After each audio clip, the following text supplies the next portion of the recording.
Algumas das coincidências mais assustadoras e devastadoras são as mais simples. Quando alguém está no lugar errado na hora errada, isso pode arruinar vidas e ter consequências duradouras para quem está ao redor. O caso de 1895 de Adolf Beck, um norueguês em Londres, continua sendo um lembrete marcante dos perigos dos relatos de testemunhas oculares. Abordado por Adélie Messonnier, que o acusou de roubar joias, Beck foi preso. Ottolie já fora enganada por um homem mais velho parecido com Beck, de cabelo branco e bigode, mas sem a cicatriz de Beck, que fingia ser Lorde. Ele pegava joias para suposta melhoria e emitia cheques sem fundo. Após Ottolie, mais de uma dúzia de mulheres relataram histórias parecidas sobre um homem chamado Lord Wilton, que pegava seus pertences para conserto sob promessa de contratá-las como governanta, sempre deixando cheques falsos. Apesar de não ter cicatriz no pescoço, muitos o identificaram na roda de reconhecimento. A polícia ligou Beck a crimes cometidos anos antes por um homem chamado John Smith, alegando que eram a mesma pessoa, embora Beck nem estivesse na Inglaterra naquela época. Beck foi condenado e cumpriu pena. Após sua libertação, os crimes voltaram a ocorrer. Ele foi preso e condenado novamente, mas antes da sentença, o verdadeiro culpado, Wilhelm Meyer, foi finalmente detido após outro golpe enquanto Beck ainda estava preso. Meyer era o verdadeiro culpado pelos crimes atribuídos a Beck. Beck foi posteriormente perdoado e recebeu uma indenização de 5.000 libras. Este caso mostra a falta de confiabilidade do depoimento de testemunhas oculares. O Grande Truque, um filme dirigido por Christopher Nolan, foi lançado em 2006 e acompanha dois mágicos rivais da Londres vitoriana, cada um em busca de um truque de teletransporte que deixará o público maravilhado. Hugh Jackman e Christian Bale interpretam os mágicos Robert Angier e Alfred Borden. Eles se tornaram rivais após a morte da esposa de Roberto em um truque do tanque de água, no qual Alfredo pode ter usado o nó errado. É aí que a parceria deles termina e a rivalidade começa. Ambos contratam novos assistentes e tentam sabotar os shows um do outro durante o filme. Em certo momento, Roberto tenta acabar com a vida de Alfredo ao atuar como voluntário em um dos truques dele, mas falha, e em vez disso, Alfredo perde 2 dedos. Alfred consegue sabotar com sucesso um dos shows de Roberto, levando ao fim do contrato dele com o teatro, e ele jura vingança, mas fica surpreso ao presenciar um truque de Alfred chamado o Homem Transportado, no qual ele parece realmente se teletransportar. Ele se torna obcecado em descobrir o truque, pois só o faz com um assistente, enquanto seu rival conseguiu sozinho.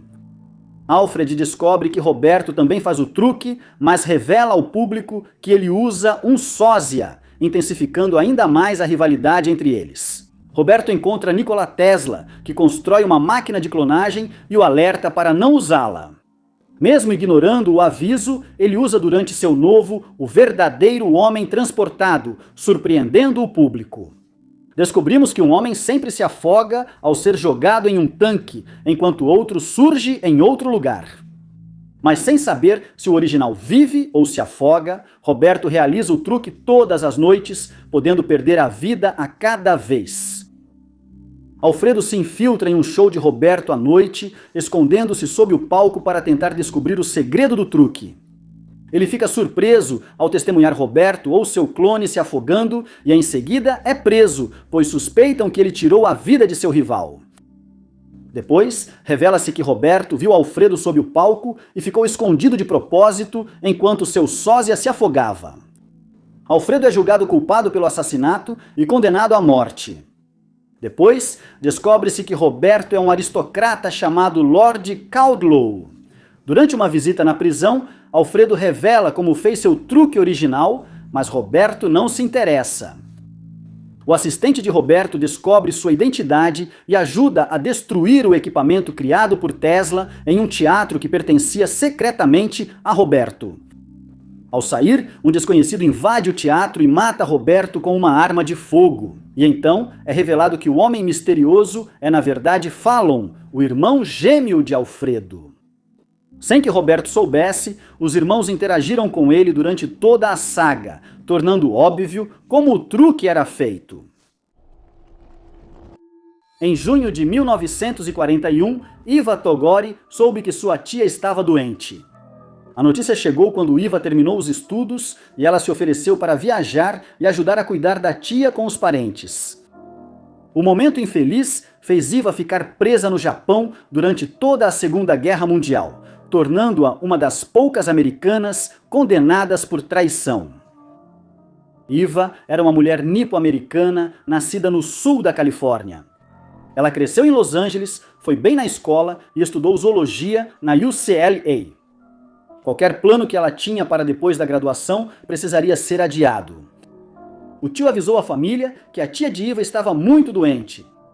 A mãe de Iva também estava doente e não pôde viajar ao Japão para cuidar dela. Iva se prontificou a ir em seu lugar. Ela pediu um passaporte, mas recebeu um certificado de identificação que autorizava a estadia de 6 meses. Iva achou a vida no Japão difícil. Ela escreveu que os costumes eram estranhos e se sentia restrita. O serviço postal censurava as cartas dela. Com a piora das relações entre Estados Unidos e Japão, a família de Iva a incentivou a voltar para casa. Mas o problema era que ela não tinha passaporte dos Estados Unidos, dificultando a viagem. No início de dezembro, ela pediu um passaporte e providenciava a documentação quando os militares japoneses atacaram Pearl Harbor. Os Estados Unidos e o Japão estavam oficialmente em guerra e viajar entre os dois países se tornou quase impossível. O Departamento de Estado dos Estados Unidos negou o passaporte a ela, mas quando o Japão pediu que renunciasse à cidadania, ela se recusou. Ela foi uma americana leal durante toda a guerra. Ela foi vista como uma estrangeira inimiga e teve o acesso a mantimentos negado. Seus parentes foram assediados por abrigá-la e ela se mudou para uma pensão para poupá-los. Iva tinha pouco dinheiro e conseguiu um emprego para se sustentar. Ela pegou alguns trabalhos de datilografia e logo se viu trabalhando na Rádio Tóquio. A estação de rádio contratava prisioneiros de guerra americanos para produzir propaganda visando desmoralizar as tropas dos Estados Unidos como parte da guerra psicológica. Os prisioneiros de guerra deixavam claro aos americanos que tentavam resistir. Eles faziam piadas, referências e tocavam músicas que os soldados americanos gostavam e entendiam. Iva entrou para a rede, chamando-se Orphan Anne, em referência à história em quadrinhos dos Estados Unidos. Soldados americanos que ouviram as transmissões perceberam que ela estava do lado deles.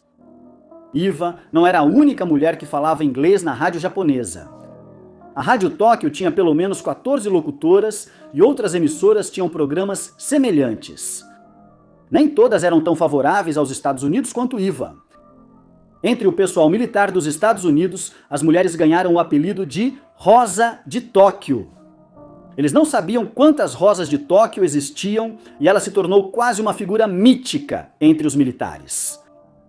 Após a guerra, jornalistas dos Estados Unidos buscavam um rosto para o nome.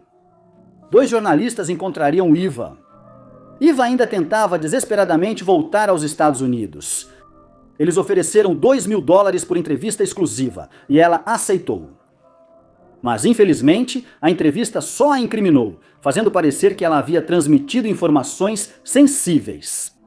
Ela também não foi paga, causando anos de problemas legais para Iva.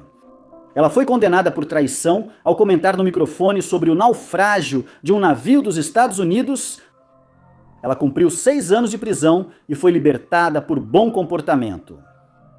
Anos depois, descobriu-se que as 2 testemunhas da transmissão foram orientadas pelas autoridades. Ela nunca tinha feito tal transmissão. Em 1977, ela foi perdoada, tornando-se a única americana a ser condenada e perdoada por traição. No início do filme Amnésia, de 2000 conhecemos Leonard Shelby, um investigador de seguros que sofreu uma lesão que resultou em amnésia retrógrada. Ele fala ao telefone com um desconhecido. Ele explica que sofreu a lesão durante um ataque de 2 homens, no qual sua esposa perdeu a vida. Durante o ataque, ele matou o agressor de sua esposa, mas o outro homem o acertou na cabeça, causando perda de memória. Durante a investigação que se seguiu, a polícia se recusou a reconhecer que havia 2 agressores, mas Leonard continuou insistindo, afirmando que o homem se chamava James G. ou John G. Ele lembra de um caso de seguro envolvendo Sammy Jenkins, que tinha a mesma condição e não conseguia aprender tarefas por repetição. Achando que os problemas eram psicológicos, ele negou o pedido. A esposa de Sammy tentou ensiná-lo repetindo e pediu que ele aplicasse nela as injeções de insulina, esperando que ele lembrasse de parar antes de uma dose fatal. Mas ele falha e ela morre. Em seguida, vemos uma cena em que Leonard faz uma tatuagem com a placa do misterioso segundo agressor. Ao achar um bilhete estranho na roupa, ele procura a bartender Natália, que revela que ele dirige o carro do namorado dela, Jimmy Grant. Percebendo que ele sofre de perda de memória, ela manipula Leonardo para expulsar um homem chamado Dodge da cidade, prometendo investigar a placa tatuada como recompensa. Ele conhece Ted e depois percebe que ele aparece em uma de suas fotos Polaroid. Na foto, ele escreveu um aviso para si mesmo para não confiar em Ted. E quando Natalie entra em contato com ele, com informações sobre a placa do carro, descobre-se que ela pertence a John Edward Gamel, ou John G. Gamel, como é revelado, é o nome completo de Ted. A partir daí, a cronologia do filme faz sentido ao mostrar Leonardo levando Ted a um prédio abandonado e tirando a vida dele com uma arma. Até aqui, as cenas coloridas mostram os eventos na ordem real, enquanto as em preto e branco apresentam em ordem reversa. No fim do filme, as duas se encontram no meio. Descobrimos por que Leonardo deixou o bilhete sobre Ted na foto Polaroid. Descobre-se que ele matou Jimmy, namorado da bartender, mas antes de morrer, Jimmy revelou que Leonardo estava enganado sobre o culpado. Ao perceber que Ted é o culpado, ele o confronta.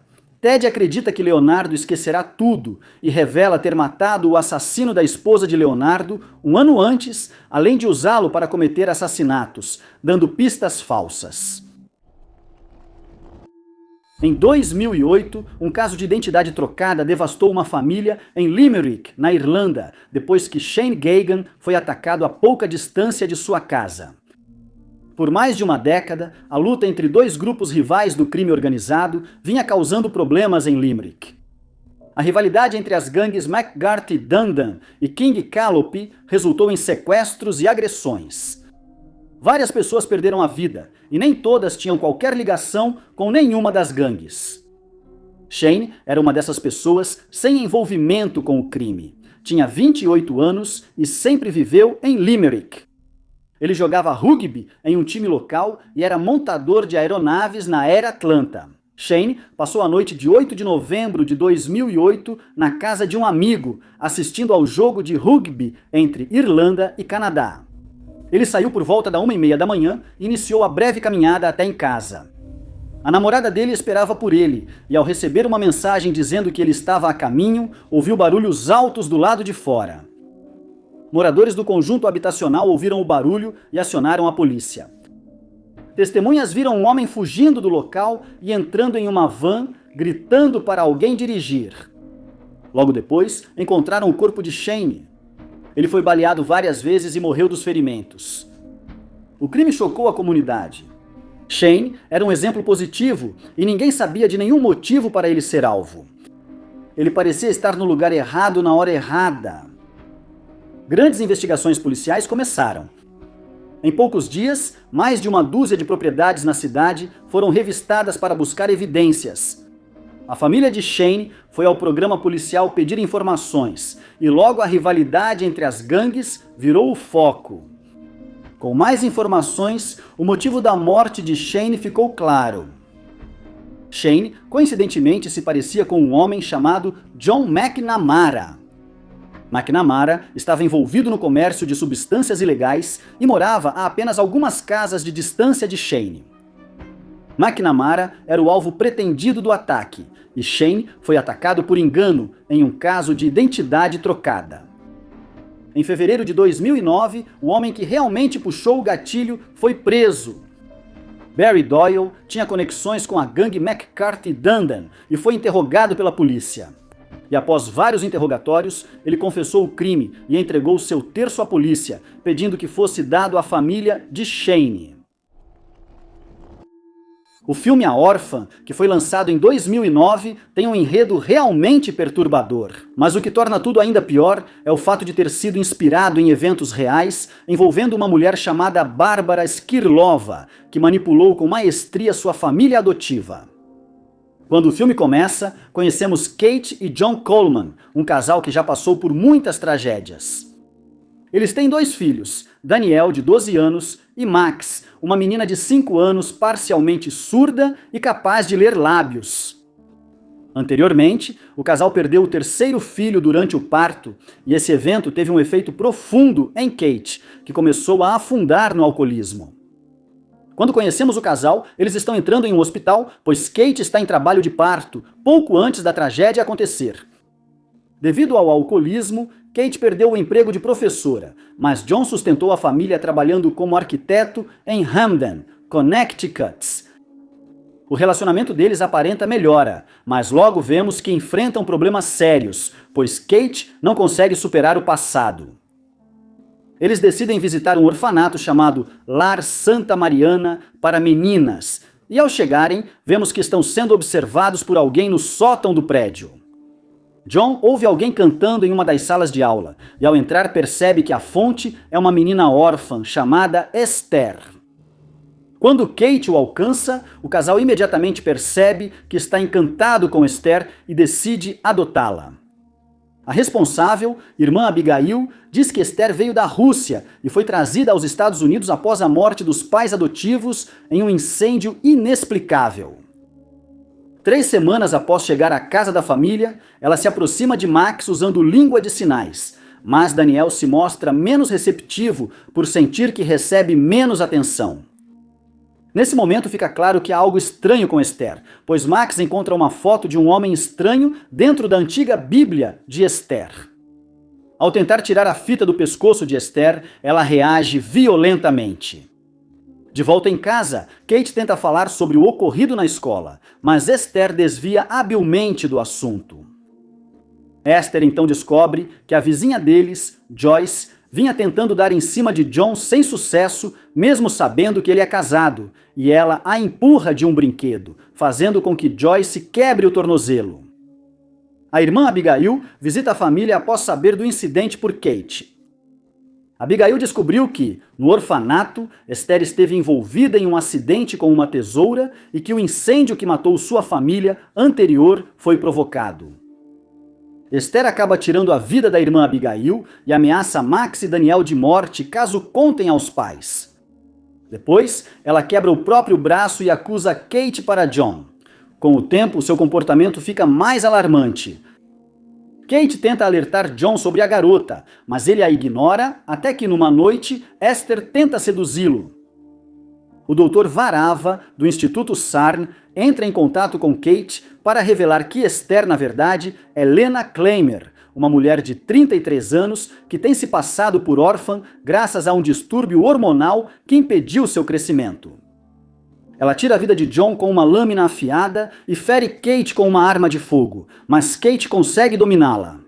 E quando Max atira nela, enquanto ela luta com Kate em um lago congelado, ela quebra o gelo e tanto Kate quanto Lena caem na água. Kate consegue escapar e tira a vida de Lena com um chute, e ela desaparece sob o gelo justamente quando a polícia chega ao local. Em 1986, o Comando Aéreo Estratégico da Força Aérea dos Estados Unidos criou sua própria equipe de demonstração. O objetivo era elevar o moral, incentivar o recrutamento e exibir equipamentos de alta tecnologia ao público. Após poucos meses, a equipe foi dissolvida após um evento horrível em um treino. Era sexta-feira, 13 de março de 1987 apenas, 5 meses depois da criação dos Thunderhawks. Durante meses, os habilidosos aviadores que formavam a equipe vinham participando de sessões de treino, se preparando para uma demonstração que aconteceria em maio. A equipe usaria um Boeing B-50 e 2H Stratofortress e um KC-135A Stratotanker, algumas das aeronaves mais avançadas tecnologicamente disponíveis para o SAC. Diversas manobras e acrobacias foram escolhidas para demonstrar ao máximo as capacidades das aeronaves. Uma era o reabastecimento em voo, tecnologia que permitia aos aviões voar muito mais tempo sem pousar. Isso exigia que um 135A voasse acima do B-52H, com uma haste de reabastecimento estendida para transferir combustível do avião-tanque para o avião principal. Era uma técnica que exigia precisão e habilidades específicas. O treino de 13 de março começou como os demais. Ambas as aeronaves decolaram de sua base na Base Aérea Fairchild, em Washington. A bordo do 135A estavam 3 pilotos instrutores, Tenente-Coronel Mitchell W. Cornett, Capitão Christopher Chapman e Capitão Frank B. Johnson. Juntando-se a eles estavam os navegadores Capitão James W. Litzinger e Primeiro-Tenente Mac L. Myers, além do operador de lança de reabastecimento Sargento Rodney S. Erks. Do outro lado da estrada, Pat Holmes observava. Ele já tinha assistido a muitos treinamentos antes. Ele logo percebeu que algo estava errado. O 135A começou uma curva ampla à esquerda, mas então, de repente, virou à direita. Segundo Holmes, parecia haver um problema no avião e o piloto lutava para controlá-lo. O avião voava muito baixo, com pouco espaço para manobras, e Holmes afirmou que o piloto fez o possível para evitar desastre maior. O avião quase colidiu com os prédios administrativos e hangares da base, o que teria causado grande perda de vidas. Até hoje, é um mistério quem estava no controle do avião no dia do desastre. Seja quem for, fez esforço para evitar os prédios. Ele evitou a colisão por pouco e pousou o avião em um campo. Uma bola de fogo imediatamente consumiu o avião. Equipes de resgate foram enviadas imediatamente, mas todos os 6 aviadores a bordo já haviam perdido a vida. Para piorar, havia uma 7ª vítima. O sargento-mor Paul W. Hamilton era operador de reabastecimento e membro da equipe Thunderhawks. Hamilton não voava naquele dia, o que deveria ter sido sorte para o aviador de Portsmouth. Mas Hamilton estava exatamente no lugar errado na hora errada. Ele estava assistindo à sessão de treinos de seu carro em um campo, exatamente onde o piloto do 135A foi forçado a fazer um pouso de emergência. O carro dele foi atingido e ele também perdeu a vida.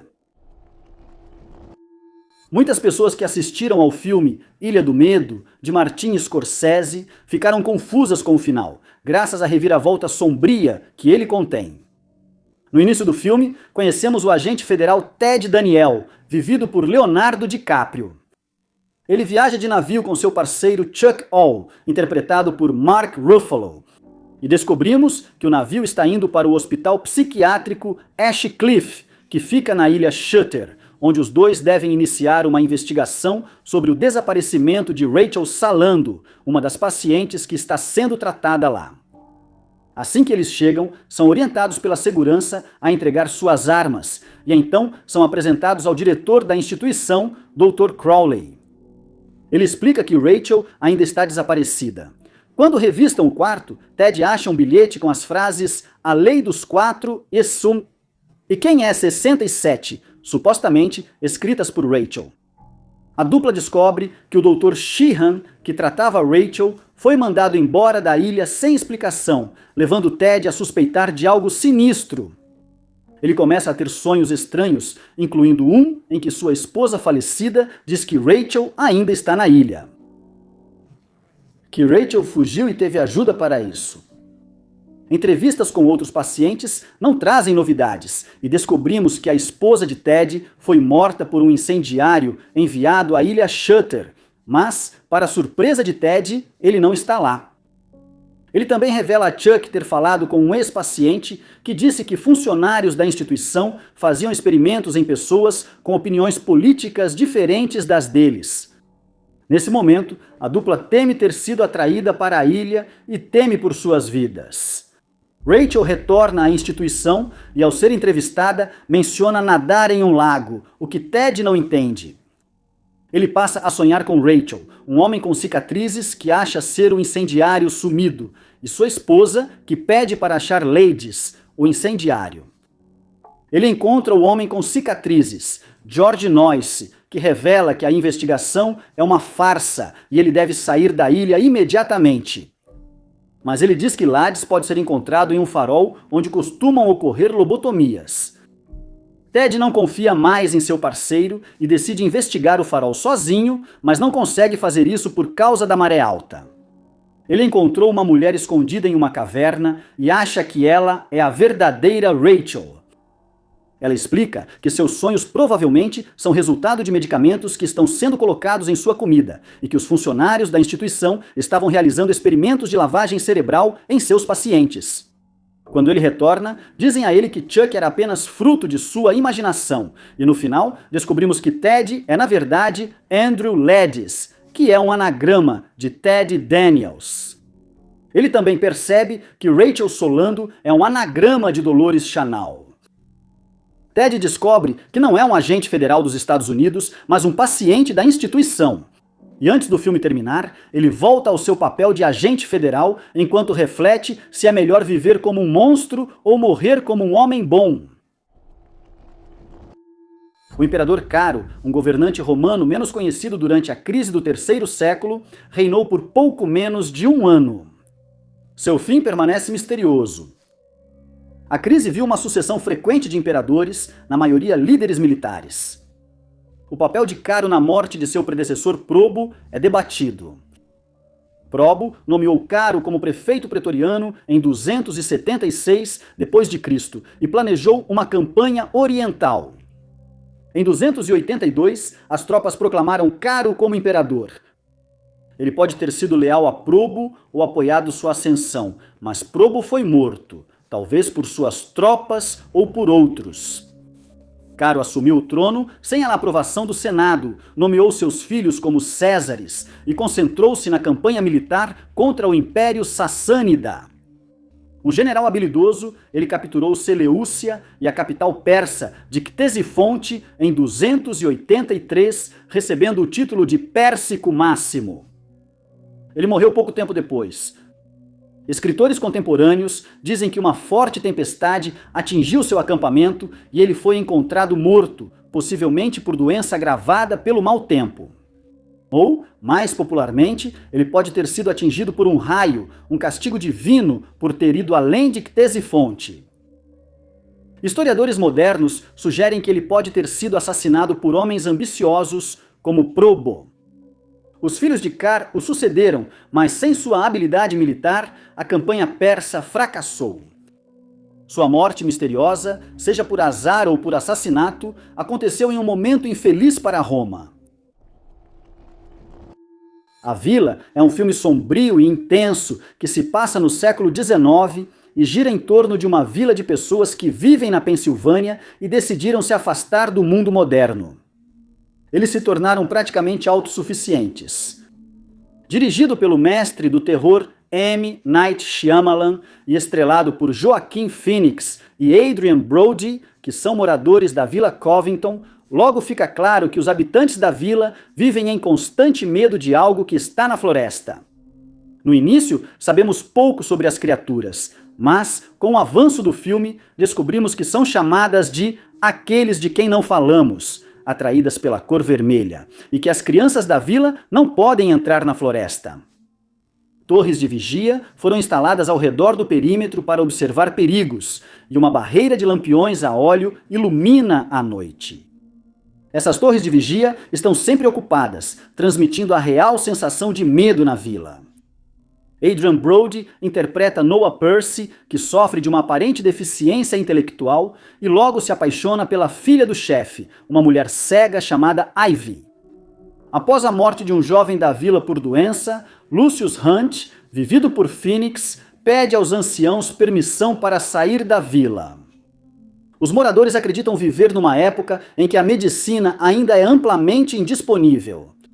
Já Lucius Hunt, vivido por Phoenix, pensa diferente. Ele pede permissão aos anciãos da vila para sair e buscar suprimentos médicos para evitar mais uma tragédia, mas seu pedido é negado. Dizem a ele que os moradores das cidades vizinhas são perversos e devem ser evitados a todo custo. Mas logo fica claro que os anciãos sabem mais do que estão deixando transparecer, já que descobrimos que eles mantêm itens desconhecidos escondidos do resto dos moradores. Lucius ainda está decidido em seu plano, e um dia ele se aventura na floresta. No dia seguinte, os moradores acham marcas vermelhas nas portas, vistas como avisos das criaturas para não repetirem o ato. Ivy então diz a Lucius que está apaixonada por ele e ele retribui esse sentimento. O amor deles floresce e logo se casam, mas antes disso, Noah ataca Lucius com uma lâmina e tira sua vida. Edward, o chefe, decide desafiar os outros anciãos e concede permissão a Ivy para atravessar a floresta, apesar do fato de ela ser cega. É então revelado que as criaturas na floresta são, na verdade, membros da vila vestidos com roupas assustadoras e que nunca houve perigo algum. Depois, descobrimos que Eduardo era professor de História na Americana, na Universidade da Pensilvânia, e que frequentou uma clínica de luto após a morte de seu pai. Ele persuadiu alguns participantes a deixarem suas vidas modernas e criarem uma vila afastada dos perigos da sociedade. Eles construíram a vila no centro de uma reserva natural. Em seguida, vemos os anciãos enquanto eles revelam seus itens secretos escondidos, lembranças de suas vidas antes de virem para a vila. Ivy retorna, mas é revelado que ela tirou a vida de uma das criaturas, que depois é identificada como Noah. Os anciãos mantêm isso em segredo para preservar a fachada que criaram. Para muitos, enfrentar um desastre natural já seria azar. Ser atingido por vários seria uma coincidência muito improvável, principalmente para quem não mora em área de risco. Para um casal da Suécia, todo esse azar coincidiu com o infeliz momento de sua lua de mel. Stefan e Erika Svanström se casaram no final de 2010. Aventura e viagens sempre marcaram o relacionamento deles, por isso queriam uma lua de mel que refletisse isso. Eles viajaram por 4 meses pelo Pacífico Ocidental com a filha bebê. As coisas começaram mal quando algumas das piores nevascas que a Europa havia enfrentado em anos fizeram com que seus voos iniciais para a Indonésia fossem atrasados. Em uma viagem anterior à África do Sul, o mau tempo cancelou a viagem totalmente. Desta vez, os Svanströms tiveram sorte, ou azar, o suficiente para conseguir chegar ao seu destino. A pequena família conseguiu chegar a Bali, mas uma monção inesperada os seguiu. Na Indonésia, o clima provocou grandes enchentes e deslizamentos de terra. Mais de 100 pessoas perderam a vida e muitas outras ficaram desabrigadas. Casas foram destruídas e bambus arrancadas. Os Svanströms estavam em um ônibus subindo uma montanha quando ventos fortes arrancaram o teto. Eles escaparam ilesos e seguiram viagem para a Austrália. Eles chegaram à Austrália na temporada de ciclones e quase foram pegos por um ao chegar em Perth. Incêndios florestais começaram a 50 quilômetros ao sul de Perth. O casal evitou o pior do desastre novamente, mas não teria a mesma sorte no próximo destino. Os Svanströms estavam em Cairns quando um ciclone de categoria 5 atingiu a cidade. A Cruz Vermelha australiana criou um abrigo de emergência em um shopping onde a família e mais 2.500 pessoas aguardaram o fim da tempestade. Estava quente e úmido, e segundo as pessoas, seguranças precisavam ficar de olho para evitar que brigas começassem. Apesar disso, eles tentaram manter o bom ânimo. Assim que receberam o sinal verde, continuaram a jornada. A próxima parada do itinerário seria Christchurch, Nova Zelândia. Enquanto tentavam chegar à cidade, o casal recebeu ligações de casa na Suécia. A família deles queria que voltassem. Vários desastres naturais pareciam mais que coincidência e continuavam acontecendo na Nova Zelândia. Um terremoto atingiu Christchurch antes deles chegarem. Eles só viram o aeroporto da cidade, pois as estradas estavam ruins demais para sair. Mesmo com a preocupação da família, os Svanström seguiram para terminar a lua de mel no Japão. Eles estavam em Tóquio em março de 2011, quando o maior terremoto já registrado no país aconteceu. A trama de Convite Maldito confundiu muitos que sentiram não entender totalmente, enquanto outros acharam o filme incrível. A maioria concorda que o filme tem uma reviravolta inesperada que surpreendeu. A história é sobre Evelyn Jackson, chamada de Ivy pelos amigos. Ao ser apresentada, ela mora em Nova York e busca se firmar como artista, mas trabalha em uma empresa de buffet com a amiga Grace para pagar as contas. Depois que a mãe de Eve falece, ela descobre, através de um teste de DNA, que tem um primo chamado Oliver Alexander, que é da Inglaterra, mas está trabalhando em Nova York. Os dois se conectam e concordam em se encontrar em um restaurante onde ele explica que a bisavó dela se envolveu em um escândalo há muito tempo quando teve um filho com um lacaio de outra raça. Algo considerado inaceitável quando ele vivia fez com que ela deixasse a família e nunca mais voltasse. Ele então revela que um dos membros da família está prestes a se casar na Inglaterra e a convida para comparecer ao casamento. Ela aceita e, ao chegar em Whitby, na Inglaterra, conhece o senhor da mansão, Walter DeVille. Ela também é apresentada à senhora Swift, que trabalha como camareira na mansão há muito tempo, assim como ao senhor Field, o mordomo da casa. Depois, ela conhece o resto da família e as damas de honra, Lucy e Victoria.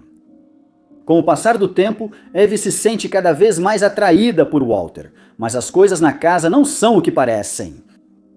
Algumas camareiras desaparecem após serem atacadas por uma entidade invisível que, certa noite, também aparece para Eve em seu quarto. Ela investiga e descobre que Walter pesquisava sobre sua vida sem que ela soubesse. Eles entram em uma discussão acalorada, mas acabam mais próximos do que nunca depois de resolverem o problema. Eve percebe que ainda não conheceu a noiva ou o noivo, mas espera vê-los no jantar de ensaio que ocorrerá à noite. Mas, para sua surpresa, Walter faz um brinde no qual revela que ele e Eve vão se casar. Após o anúncio do casamento, o caos se instala quando é revelado que Walter, Victoria, Lucy e Sr. Field são todos vampiros e que eles são a razão de tantas camareiras terem desaparecido. Walter conta a Eve que, há séculos, sua família entrega mulheres como esposas. Sempre receberam proteção dos vampiros como recompensa por esse serviço.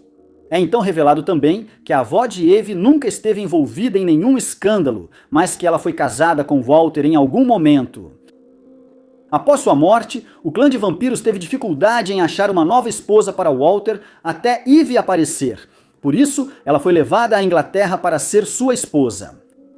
Para impedir que ela escape, Eve é mantida no porão da mansão, mas depois é resgatada pela senhora Swift, que foi amiga da bisavó de Eve.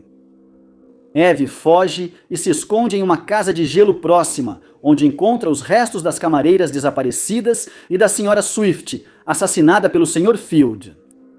Ela consegue chegar à cidade, onde pede ajuda a duas pessoas, mas elas se revelam funcionárias de Devil e a levam de volta para a casa. Quando ela volta para a casa, percebe que DeVille é o infame vampiro Drácula, que então a força a se casar com ele. Eve se transforma em vampira depois de morder DeVille, e antes de fugir com uma das criadas, ela incendeia a capela e fere Drácula, fazendo com que ele envelheça instantaneamente. Victoria e Lúcia acabam perdendo a vida durante uma luta amarga entre elas, e Eve consegue acabar com a vida do Sr. Field e também de DeVille. Isso faz com que ela volte a ser humana e ela escapa com vida, enquanto a mansão é consumida pelas chamas. A tecnologia ajudou as autoridades a resolver crimes que seriam um mistério. A geocerca, em particular, se tornou relativamente comum nos últimos anos. Ela permitiu à polícia provar que suspeitos estavam na cena do crime sem outras evidências e identificar possíveis suspeitos em outros casos. Com uma ferramenta tão ampla, as autoridades podem acabar pegando pessoas que só estavam no lugar errado na hora errada. Esse foi o caso de Zachary McCoy em março de 2019. Zachary McCoy vivia em Gainesville, Flórida, com 2 colegas de quarto. Ele concluiu recentemente um curso técnico em programação de computadores e começou a pedalar pelo bairro para se manter em forma.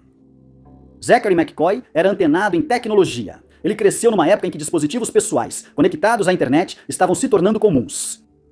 O principal é que ele atingiu a maioridade quando não era comum compartilhar nomes reais e dados pessoais online. Ele manteve esse hábito na vida adulta, até usando um pseudônimo no Gmail. Mas, apesar de ter essa camada de anonimato, era difícil desconectar completamente o uso da internet da vida real. McCoy usava um celular Android e não sabia tudo o que o Google podia rastrear enquanto usava o aparelho. Entre esses dados estava a sua localização. Esses dados eram coletados quando ele usava o aplicativo Runkeeper, um app de monitoramento de atividades físicas que ele utilizava para acompanhar seus passeios de bicicleta. O aplicativo mostrava os quilômetros pedalados por dia e registrava onde ele esteve e quando. No dia 29 de março de 2019, ele saiu para pedalar como de costume. Nada fora do comum aconteceu e ele só pensaria nesse passeio de bicicleta meses depois. Em janeiro de 2020, ele recebeu um e-mail estranho do Google. A empresa informou que a polícia local havia solicitado informações relacionadas à sua conta do Google. Ele tinha 7 dias para ir ao tribunal e impedir que o Google atendesse ao pedido. McCoy não tinha envolvimento em nenhuma atividade ilegal, então o e-mail foi um choque. O e-mail continha um número de processo, mas pouca explicação. Em março de 2019, a casa de uma senhora idosa nas proximidades foi arrombada. O ladrão fugiu com uma pequena coleção de joias, incluindo um anel de noivado no valor de mais de $2.000. O boletim de ocorrência tinha poucas informações e o caso não parecia avançar até então. McCoy nunca tinha ido à casa e não tinha nada a ver com o roubo. Com o apoio dos pais, ele contratou advogado para tentar bloquear o mandado. Eles rapidamente perceberam que não havia nada em particular sobre McCoy que tivesse chamado a atenção da polícia, mas simplesmente era onde o telefone dele estava no dia do crime. Embora tenha terminado sem maiores problemas para McCoy, o caso mostrou que a tecnologia torna ainda mais perigoso estar no lugar errado, na hora errada. Quando é anunciado que Jim Carrey vai aparecer em um filme, seria compreensível presumir que seria uma comédia, mas a participação dele no filme de 2004 Brilho Eterno de uma Mente Sem Lembranças certamente quebrou essa suposição. Carrey interpreta o papel de Joel Barish, um homem que está em um relacionamento com Clementine Krasinski, interpretada por Kate Winslet. Muitos acham o filme difícil de acompanhar, pois grande parte ocorre na mente de Joel e os eventos não seguem ordem cronológica. Nós descobrimos que o casal se conheceu em um trem. Depois disso, eles se apaixonaram profundamente, mas o relacionamento logo começa a se desintegrar. E para se pouparem da dor da separação, eles decidem passar por um procedimento durante o qual suas memórias um do outro são completamente apagadas. Mas cada um grava uma fita contendo os motivos do término para que possam se lembrar por que acabaram se odiando. Enquanto Joel passa pelo procedimento, ele revisita memórias com Clementine, mas conforme são apagadas, os objetos somem de cada cena. Para Joel, parece que ele está revivendo esses momentos, e vemos o casal discutindo e tendo conversas normais. Mas ele também lembra dos bons momentos juntos. Ele percebe de repente que errou e prefere guardar as memórias de Clementine. É nesse momento que o filme traz sua primeira reviravolta. Enquanto tem suas memórias removidas, Joel ouve um dos médicos dizendo que agora está namorando Clementine e que está fingindo ser Joel. Clementine já esqueceu Joel, mas foi revelado que ela amava a personalidade dele. Então, o médico adota essas características para tentar conquistá-la. Ele tenta confrontar o médico, mas percebe que ainda está preso em sua mente e não consegue. Enquanto relembra Clementine, ele a encontra e resolve escondê-la em uma memória desconexa, imune ao procedimento. Mas seus esforços são inúteis, pois os médicos acham essa memória e a apagam, fazendo o mundo de Joel desmoronar. Pouco antes da memória ser apagada para sempre, o casal percebe que nunca deveria ter se separado e Clementine pede para ele encontrá-la em Montauk, Nova York. Mas quando Joel acorda, ele não tem nenhuma lembrança dela. Durante a viagem de trem ao trabalho, ele conhece Clementine e ambos sentem uma conexão imediata, sem saber o motivo. Quando eles descobrem as fitas que gravaram, decidem ignorar os motivos originais do término e quando o filme chega ao fim, eles estão juntos novamente. Ao longo da história, houve casos em guerras nos quais pequenas mudanças fizeram grande diferença. Na maioria das vezes, é improvável que uma única pessoa consiga mudar o rumo de uma guerra inteira, mas as consequências de sua ausência podem ter um efeito dominó significativo. Em 1428, um ano antes de Joana d'Arc chegar a Orleans, Tomás Montagu, quarto conde de Salisbury, estava sitiando a cidade. Salisbury era um dos melhores comandantes militares do lado inglês da guerra.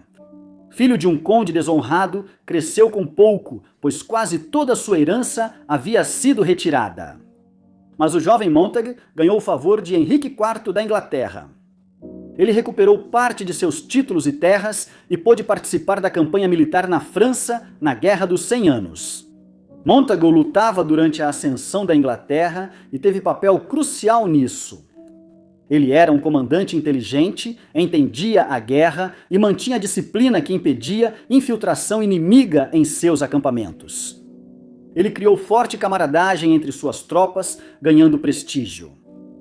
Montagu foi nomeado governador de Champagne e em 1425 cercou a cidade de Le Mans.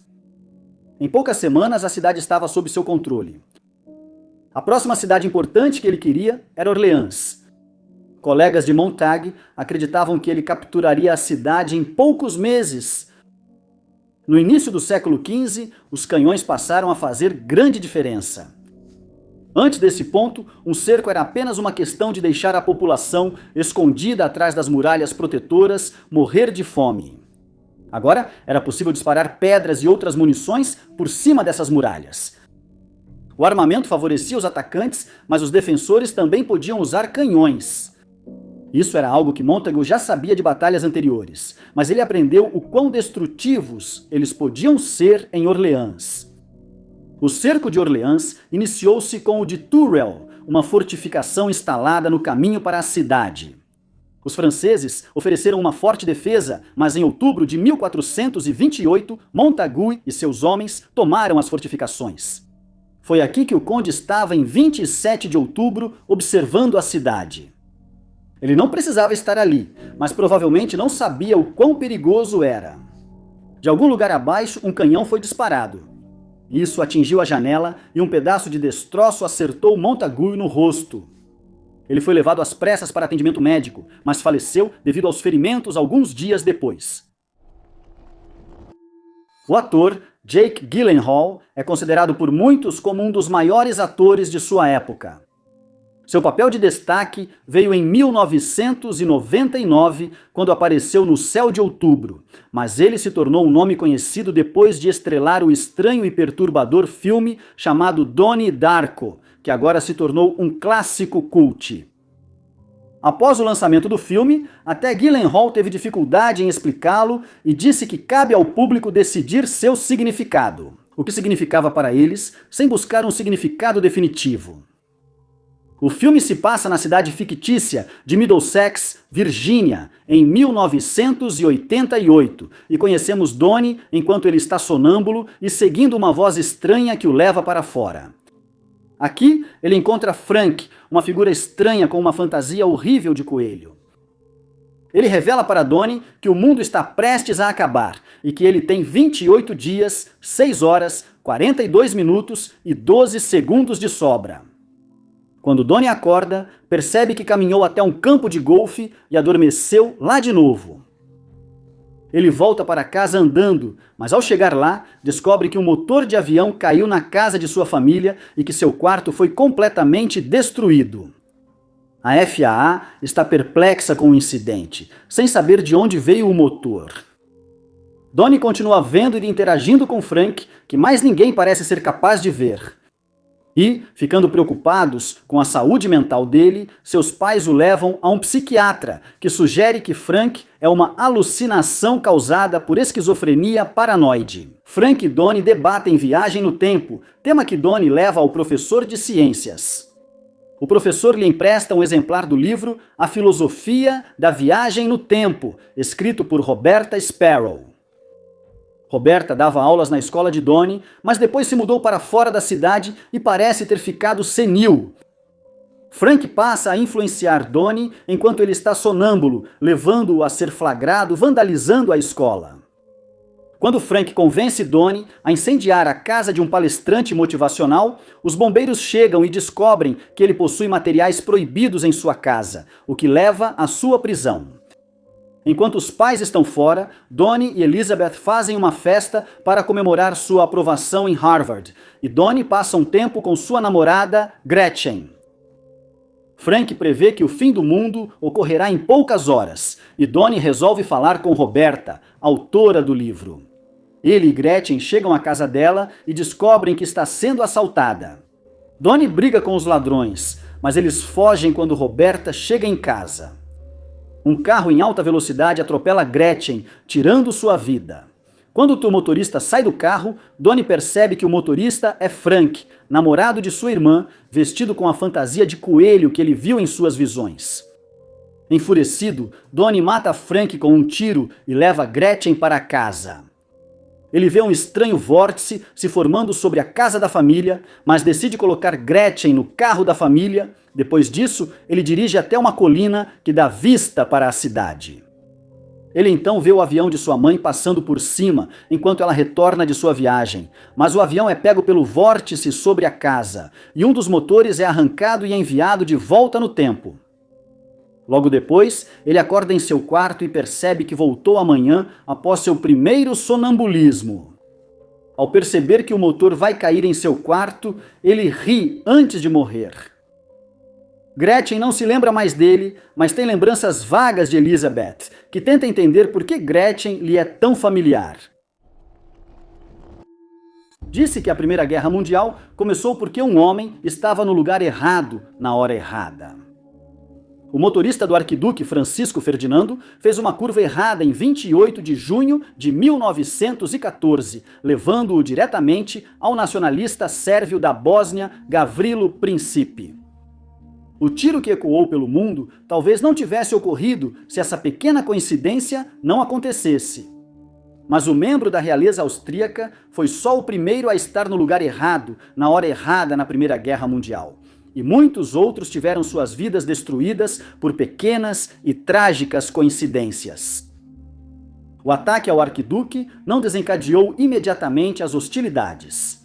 Por mais de um mês, potências europeias tentaram resolver a questão diplomaticamente, mas também se preparavam para a guerra total.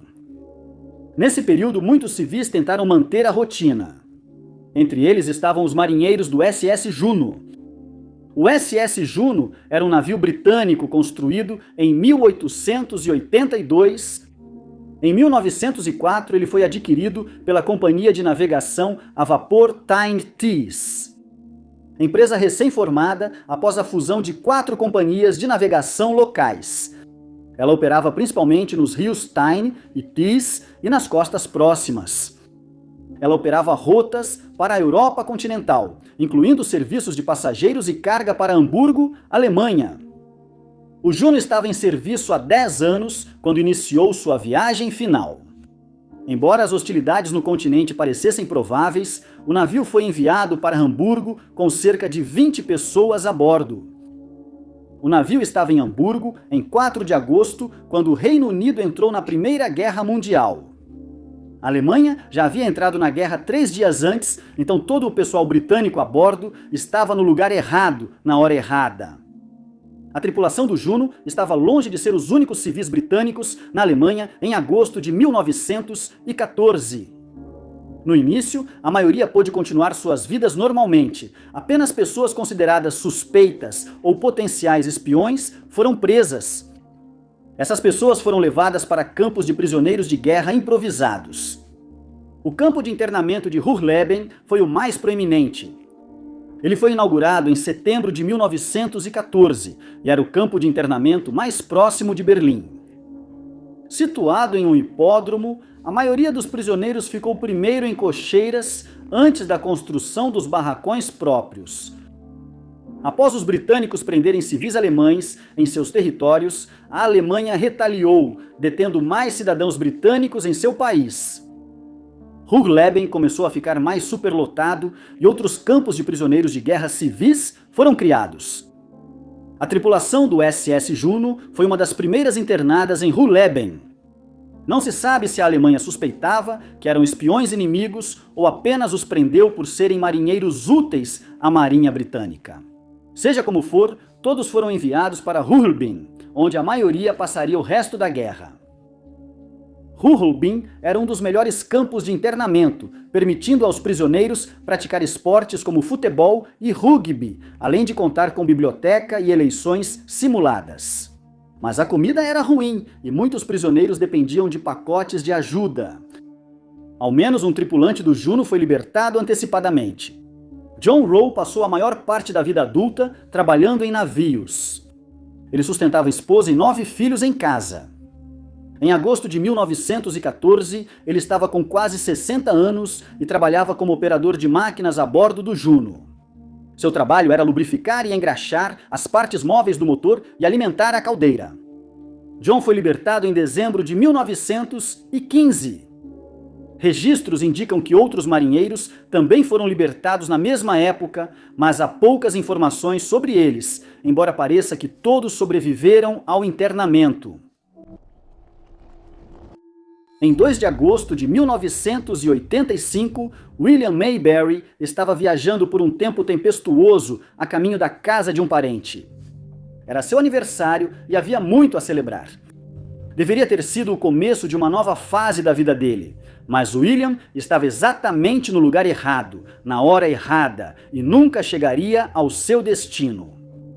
Horas antes, o voo 191 da Delta Airlines saiu de Fort Lauderdale, na Flórida, a caminho do Aeroporto Internacional de Los Angeles. Havia 163 pessoas a bordo, incluindo 11 tripulantes. A primeira parte da viagem foi tranquila, mas ao se aproximar do Texas, o voo 191 começou a enfrentar problemas. O voo deveria fazer uma escala regular em Fort Worth. Quando passou entre Louisiana e Texas, o mau tempo começou a piorar. Relatos indicavam pancadas de chuva e tempestades isoladas que agora a tripulação enfrentava. O voo 191 continuou e começou a se aproximar de Fort Worth. Em certo momento, pediram aos controladores uma rota alternativa para evitar uma nuvem muito carregada. O pedido foi atendido, mas pouco podiam fazer para evitar as tempestades próximas ao aeroporto. Estava chovendo forte em Dallas. Na rodovia 114, a visibilidade não passava de 10 metros. No ar, a chuva também dificultava encobrindo a pista. Apesar do mau tempo, os pousos continuaram. O voo 191 estava esperando sua vez de pousar e, a princípio, não parecia que o tempo os preocupava muito. Um dos pilotos disse que aproveitariam para lavar o avião. Então, alguém percebeu relâmpagos em uma nuvem de tempestade à frente. Eles passaram sob a nuvem e foram atingidos por uma microexplosão. A rajada de ar primeiro acelera o avião, mas após passar pela borda dianteira, uma corrente descendente o empurra para o solo. Se o piloto corrigir excessivamente a velocidade, uma corrente descendente repentina pode causar desastre. Mesmo quem sabe o que virá, pode não conseguir recuperar o controle. Os pilotos do voo 191 sabiam o que estava por vir. O gravador de voz da cabine registrou vozes pedindo ao controlador para aumentar a potência várias vezes. O primeiro oficial tentou, mas não conseguiu. A poucos quilômetros antes da pista, o voo 191 atingiu o solo. Conseguiu decolar novamente antes de cruzar a rodovia 114, onde William Mayberry tentava chegar em casa. William, veterano da Força Aérea dos Estados Unidos e pai de 2, mudou-se para o norte do Texas, vindo de Vicksburg, onde sua esposa e filhos permaneceram.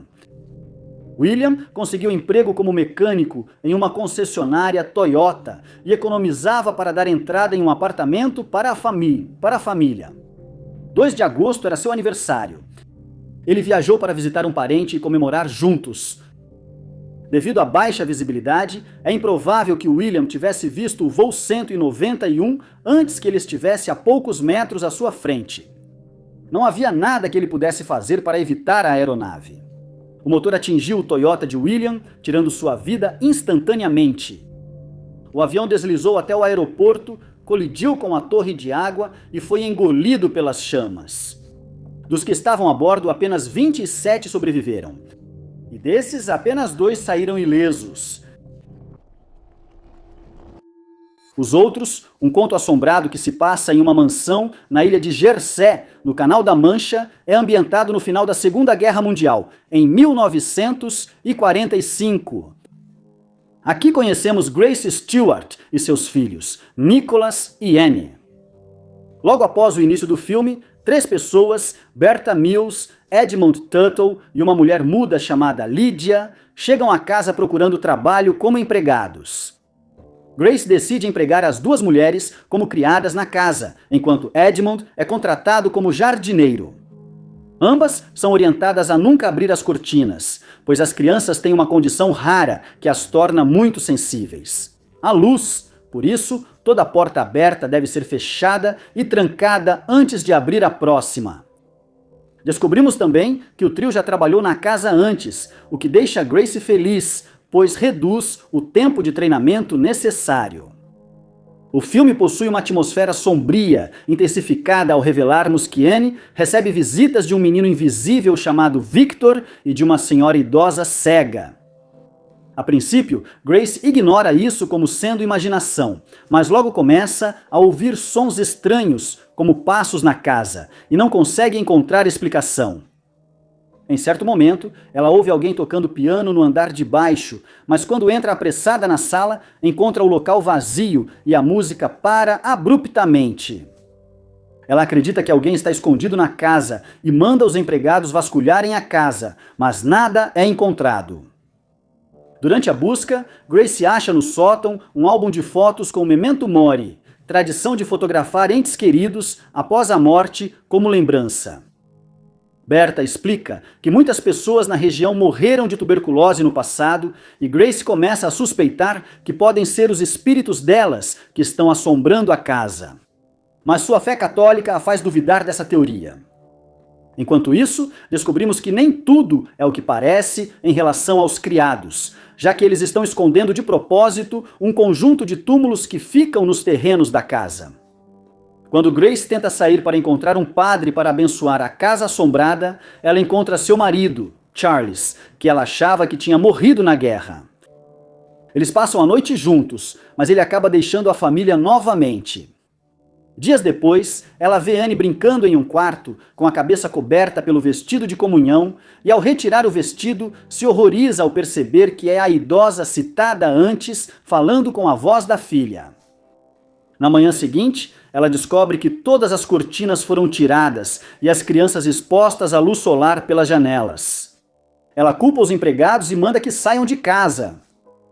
Naquela noite, Anne e Nicholas saem de casa escondidos e acham as lápides ocultas.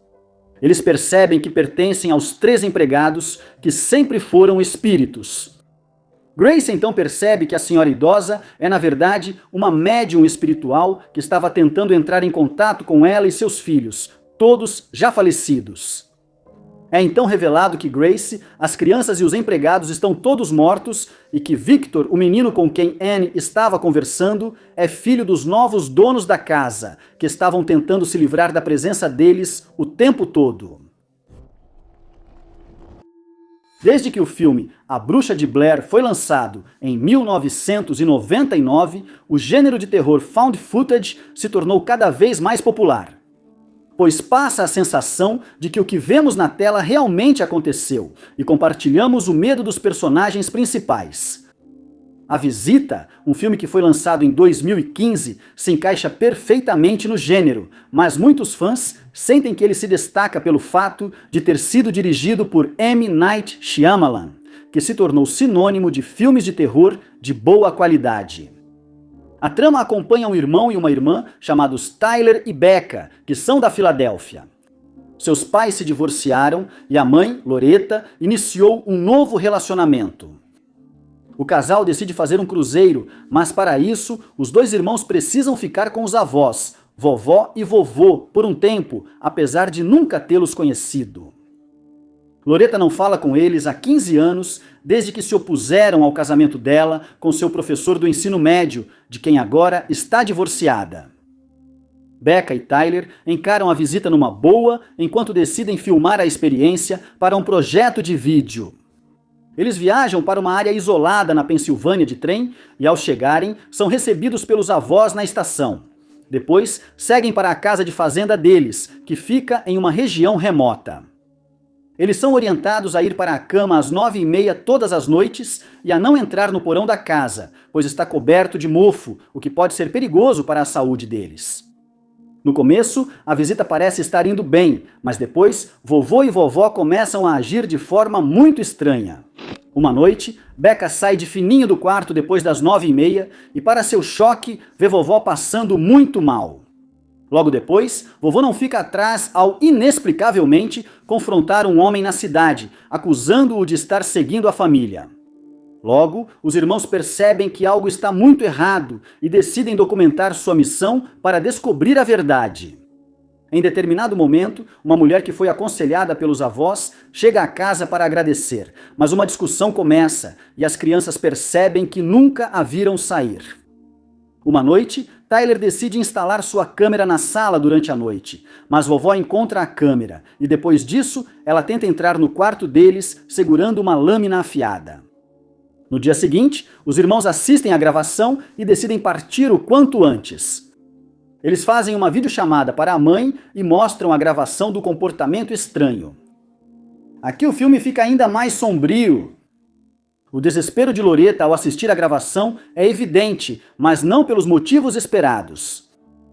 Ela diz baixinho aos filhos que não reconhece o casal na gravação, já que não são seus pais. Ao tentar fugir da casa, eles encontram a mulher que os visitou mais cedo morta e no porão acabam encontrando os restos mortais de seus verdadeiros avós. Eles percebem que vovô e vovó são pacientes fugitivos de uma instituição mental. Becca acaba lutando com vovó e tira a vida dela com um caco de vidro de um espelho quebrado, e Tyler tira a vida de vovô durante uma luta separada. Enquanto fogem, Loretta chega com a polícia e o sofrimento deles acaba, com os segredos dos pacientes fugitivos enfim revelados ao mundo. Muito obrigado por assistirem. Se você gostou deste vídeo, não se esqueça de clicar no botão de curtir. Além disso, não se esqueça de se inscrever e clicar no sininho para ficar por dentro de todos os nossos próximos vídeos. Mas, meu nome é Top 5 Unknowns e eu vejo vocês no próximo.